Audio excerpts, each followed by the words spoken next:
ಇಲ್ಲಿನ ಬಿವಿಪಿ ಕಾಲೇಜಿನಲ್ಲಿ ನಡೆದಿದ್ದ ವಿದ್ಯಾರ್ಥಿನಿ ನೇಹಾ ಹತ್ಯೆ ಪ್ರಕರಣದ ಚಾರ್ಜ್ ಶೀಟ್ ಸಲ್ಲಿಸಲು ಸಿಐಡಿ ತಂಡ ತಯಾರಿ ನಡೆಸಿದೆ.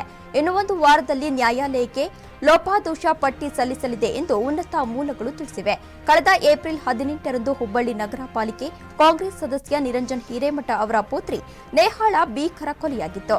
ಬಳಿಕ ನಿರಂಜನ್ ರವರು ಈ ಪ್ರಕರಣದಲ್ಲಿ ಹಂತಕ ಫಯಾಜ್ ಅಷ್ಟೇ ಅಲ್ಲ, ಇನ್ನೂ ಕೆಲವರು ಶಾಮೀಲಾಗಿದ್ದಾರೆ ಎಂದು ಆರೋಪ ಮಾಡಿದ್ರು. ಅಲ್ಲದೆ ಲವ್ ಜಿಹಾದ್ ಇರಬಹುದು ಎಂದು ಸಂಶಯವನ್ನು ವ್ಯಕ್ತಪಡಿಸಿದ್ರು. ಈ ಪ್ರಕರಣವನ್ನ ಗಂಭೀರವಾಗಿ ಪರಿಗಣಿಸಿದ್ದ ರಾಜ್ಯ ಸರ್ಕಾರ ತನಿಖೆ ನಡೆಸಲು ಸಿಐಡಿಗೆ ವಹಿಸಿತ್ತು. ಬಳಿಕ ತನಿಖೆ ಚುರುಕುಗೊಳಿಸಿದ್ದ ಸಿಐಡಿ ಅಧಿಕಾರಿಗಳ ತಂಡ ಫಯಾಜ್ ಪೋಷಕರು ಹಾಗೂ ಇತರೆ 10 ಮಂದಿಯನ್ನ ತನಿಖೆಗೆ ಒಳಪಡಿಸಿತ್ತು. ಇದೀಗ ವಿಚಾರಣೆ ಪ್ರಕ್ರಿಯೆ ಪೂರ್ಣಗೊಳಿಸಿರುವ ಸಿಐಡಿ ತಂಡ ಚಾರ್ಜ್ ಶೀಟ್ ಸಲ್ಲಿಸಲು ಸಕಲ ತಯಾರಿಯನ್ನ ಮಾಡಿಕೊಂಡಿದೆ.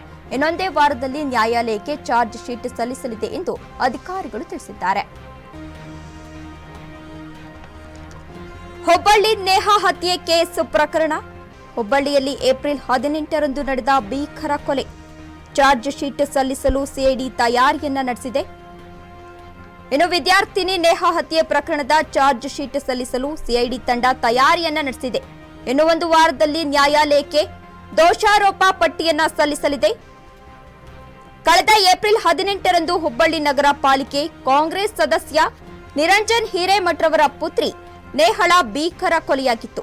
ಬಳಿಕ ನಿರಂಜನ್ ರವರು ಈ ಪ್ರಕರಣದಲ್ಲಿ ಹಂತಕ ಫಯಾಜ್ ಅಷ್ಟೇ ಅಲ್ಲ, ಇನ್ನೂ ಕೆಲವರು ಶಾಮೀಲಾಗಿದ್ದಾರೆ ಎಂದು ಆರೋಪ ಕೂಡ ಮಾಡಿದ್ರು. ಅಲ್ಲದೆ ಲವ್ ಜಿಹಾದ್ ಇರಬಹುದು ಎಂದು ಸಂಶಯವನ್ನು ಕೂಡ ವ್ಯಕ್ತಪಡಿಸಿದ್ರು.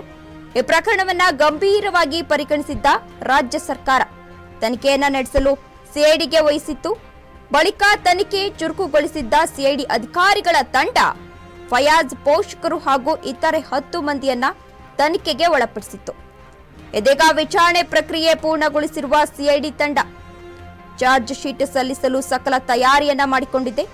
ಇನ್ನೊಂದೇ ವಾರದಲ್ಲಿ ನ್ಯಾಯಾಲಯಕ್ಕೆ ಚಾರ್ಜ್ ಶೀಟ್ ಸಲ್ಲಿಸಲಿದೆ ಎಂದು ಅಧಿಕಾರಿಗಳ ತಿಳಿಸಿದ್ದಾರೆ.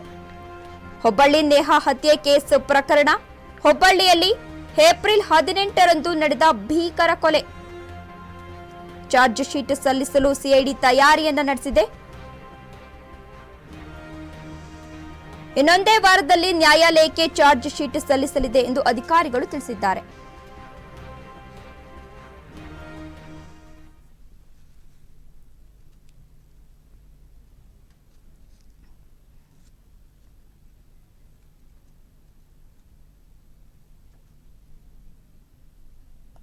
ನೋಡಿದ್ರಲ್ಲ ವೀಕ್ಷಕರೇ, ಇದಾಗಿತ್ತು ಈ ದಿನದ ಅಪ್ಡೇಟ್ಸ್. ಕ್ಷಣ ಕ್ಷಣದ ಅಪ್ಡೇಟ್ಸ್ಗಾಗಿ ನೋಡ್ತಾ ಇರಿ ಅಶ್ವವೇಗ ನ್ಯೂಸ್.